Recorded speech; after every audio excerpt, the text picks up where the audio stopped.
Afghan conflict, President Ashraf Ghani rejects Taliban prisoner release. Afghan President Ashraf Ghani says his government has not pledged to free Taliban prisoners, as stated in a deal reached by the US and the militants.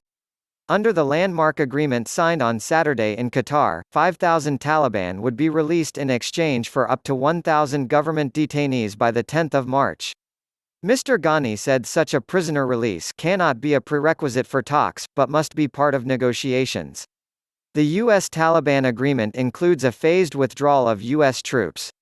In return, the hard-line Islamist group agreed to hold peace talks with the Afghan government. The deal also commits the Taliban to prevent al-Qaeda and all other extremist groups from operating in the areas they control.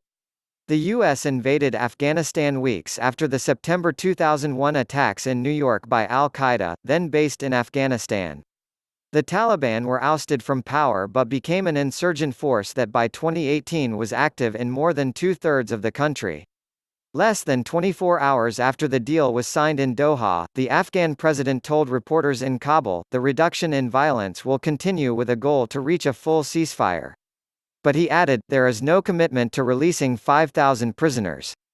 This is the right and the self-will of the people of Afghanistan. It could be included in the agenda of the intra-Afghan talks, but cannot be a prerequisite for talks.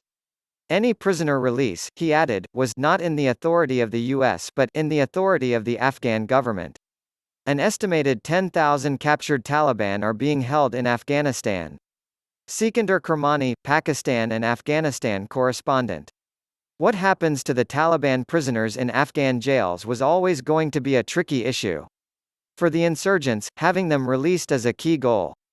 The Afghan government, however, knows that, and is reluctant to play the card too early, without extracting any concession in return. As one Afghan official put it to me, they want their prisoners, we want a ceasefire. The confusion over their fate stems in part from a difference in language between a statement released by the US on Saturday in Kabul, and the US-Taliban agreement. The deal reached in Doha states that the US will work with all relevant sides on a plan to expeditiously release prisoners, before adding that the release will happen by the 10th of March start of intra-Afghan talks. However, the US-Afghan Joint Declaration released on the same day simply says the US will facilitate between the government and Taliban on the feasibility of prisoner release. Mr. Trump said 5,000 US troops would leave Afghanistan by May and he would meet Taliban leaders in the near future. He added that US troops had been killing militants in Afghanistan by the thousands and now it was time for someone else to do that work and it will be the Taliban and it could be surrounding countries. Nearly 3,500 members of the international coalition forces have died in Afghanistan since the 2001 invasion.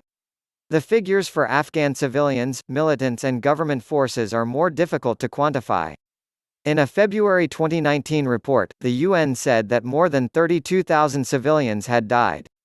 The Watson Institute at Brown University says 58,000 security personnel and 42,000 opposition combatants have been killed.